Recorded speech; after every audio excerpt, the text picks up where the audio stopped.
Bonjour à tous, aujourd'hui je vous retrouve pour l'étude d'une fonction rationnelle. Attention, le début d'une étude de fonction.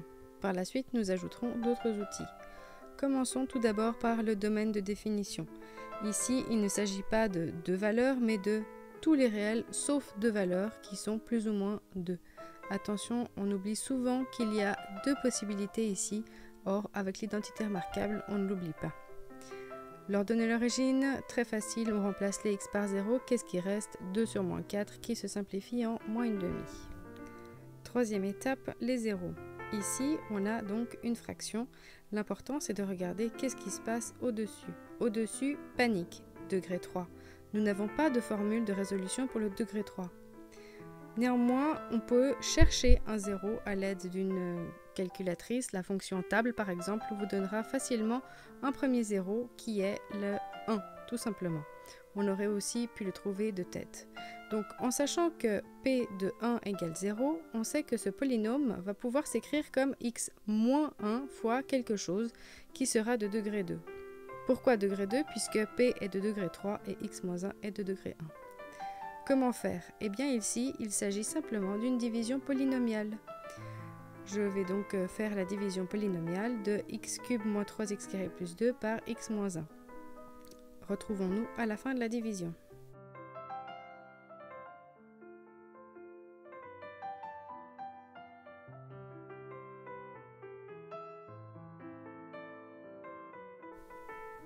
Il est important de trouver un reste égal à 0. Autrement, cela veut dire qu'on s'est trompé, puisqu'on est sûr que le reste vaut 0 en ayant le p de 1 égale 0.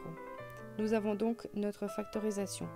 Le degré 2 ici ne nous inspire pas une identité remarquable. On peut donc appliquer simplement la formule du discriminant et on trouve les deux autres valeurs qui ne sont pas du tout rationnelles. Ici, avec la racine de 12, on n'aurait pas pu trouver ces valeurs-là de manière intuitive ou en tâtonnant. Donc on est obligé de passer par la formule du discriminant. Passons maintenant au tableau des signes. J'ai une autre vidéo sur cette chaîne si vous avez envie de plus de détails. Ici, il est très chargé, on va devoir revoir plusieurs choses. Nous avons donc le x-1 et sa factorisation x carré moins 2x moins 2. x-1 c'est une droite croissante et le x carré moins 2x moins 2 c'est une parabole avec deux zéros. Au dénominateur on a x carré moins 4, c'est aussi une parabole. Nous avons donc ici 5 valeurs différentes à poser sur les en-têtes de colonnes de notre tableau, chacune représentant un zéro de ces différents polynômes. On peut à chaque fois placer les zéros à la ligne correspondant aux différentes valeurs.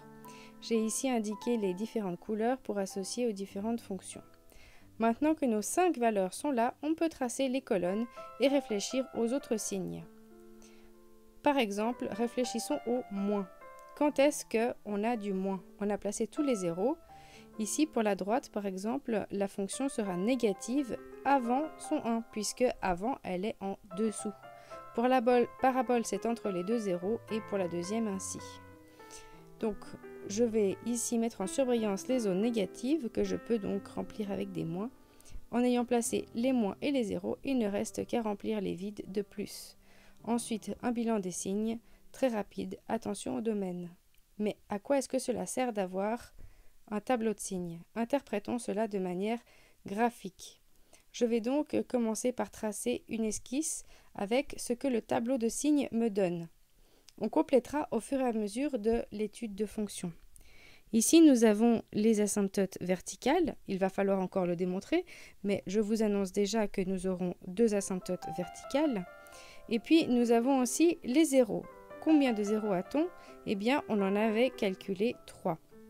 Nous pouvons donc placer nos 3 zéros. Et ensuite, on va regarder les signes.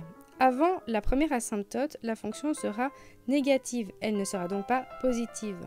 Ensuite, elle sera positive et donc pas négative. Ensuite, négative et pas positive. Ensuite, positive et pas négative.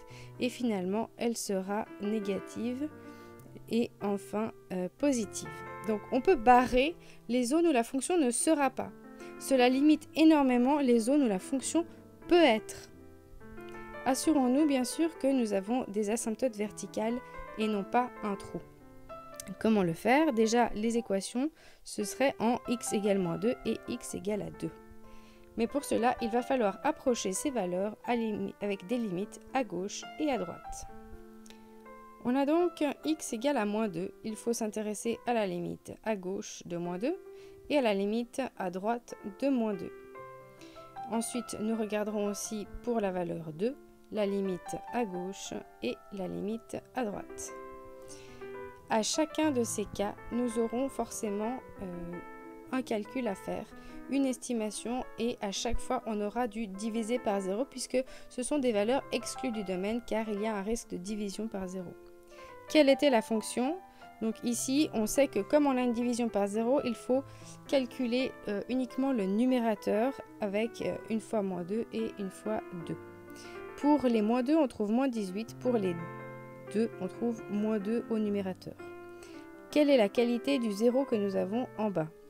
Alors ici, je me suis trompée à l'écran, mais c'est x carré moins 4 et non pas x4 moins 4. Je me corrigerai par la suite. Nous avons donc une parabole ici et à gauche de moins 2, on a un 0 positif, moins 18 sur 0 positif, règle des signes, moins divisé par plus, cela donne du moins l'infini. On applique ensuite la règle des signes pour les différentes limites. Comme on obtient de l'infini positif ou négatif, on aura bien une asymptote verticale en x égale moins 2 et en x égale 2. C'est au tour maintenant de l'asymptote oblique. Ainsi, il y en a une, c'est une droite, et pour cette droite, il y a une formule pour la pente que nous nommerons m. Il faut calculer la limite en x vers l'infini de f de x sur x. En reprenant notre polynôme, ici je me suis rendu compte de ma faute que j'avais écrit x puissance 4 au lieu de x puissance 2 moins 4. Donc je corrige et en simplifiant les degrés, on voit qu'il y a 1 comme pente. On sait donc qu'il y aura une asymptote oblique. Quand on trouve un nombre ici, forcément, pour leur donner à l'origine qu'on nommera h, il y aura forcément un nombre aussi. La formule, c'est une limite à l'infini de f de x moins la pente fois x. Donc ici, on peut recopier notre fonction f et soustraire m qui est égal à 1, on vient de le trouver, moins x. Pour soustraire cela, il nous faudra un dénominateur commun qui sera x carré moins 4. On multiplie donc par x carré moins 4 sur x carré moins 4. Attention ici à bien distribuer le moins et le x qui se trouvent devant notre deuxième fraction. On a les x cubes qui se simplifient et on peut avoir un polynôme à simplifier facilement, rapidement. On obtient la pente donc de 1 avec une ordonnée à l'origine, moins 3. La droite, qui est l'asymptote oblique, est donc x moins 3 égale à y ou égale à d de x si vous préférez le nommer en d de x. La question qui vient maintenant, c'est comment se comporte la fonction à côté de cette asymptote. Est-ce que la fonction va couper l'asymptote? Est-ce qu'elle va la suivre par-dessus ou par-dessous? Ici, on va étudier la différence entre la fonction et l'asymptote. On nommera cette différence delta. Delta, il faudra donc étudier les signes de cette fonction. Ici, on va donc premièrement trouver cette fonction sous une forme simplifiée, sous la forme d'une fraction à étudier dans un tableau de signes. L'astuce de dénominateur commun revient. Ici, il y a toujours les plus grands degrés qui se simplifient aussi, et même plus. Donc, on retrouvera un polynôme de degré 1 sur, à chaque fois, le même dénominateur que notre fonction, puisqu'elle doit symboliser les problèmes de domaine qu'on a à cause des asymptotes. Nous aurons donc ici 4x moins 10 sur x carré moins 4 à étudier dans un tableau de signes. Notre étude aura donc à cette étape 2 tableaux de signes dans notre étude partielle. On va étudier donc la droite 4x moins 10, c'est une droite croissante avec un 0 en 5 demi. Et au dénominateur, on a toujours une parabole avec les 0 en moins 2 et 2. 3 valeurs à mettre dans les colonnes. On peut placer les 0 assez rapidement. Attention à ne pas oublier le domaine. L'interprétation pour le 0 du delta, c'est que c'est l'endroit où la fonction coupera l'asymptote oblique. On remplit le reste de manière assez standard. Donc, on peut placer les valeurs négatives et ensuite, on pourra placer tous les positifs qui resteront puisqu'on aura placé les zéros et le négatif. Place ensuite au bilan des signes. Quand on a une fonction delta qui est négative, cela signifie que la fonction sera en dessous de l'asymptote oblique, alors que quand la fonction est positive, cela signifie qu'elle sera en dessus de l'asymptote oblique. Voilà, maintenant il n'y a plus le choix pour notre fonction. On retrouve la suite de notre graphique et on peut maintenant tracer les endroits où on est en dessus, les endroits où on est en dessous, et l'étude est complète pour le moment.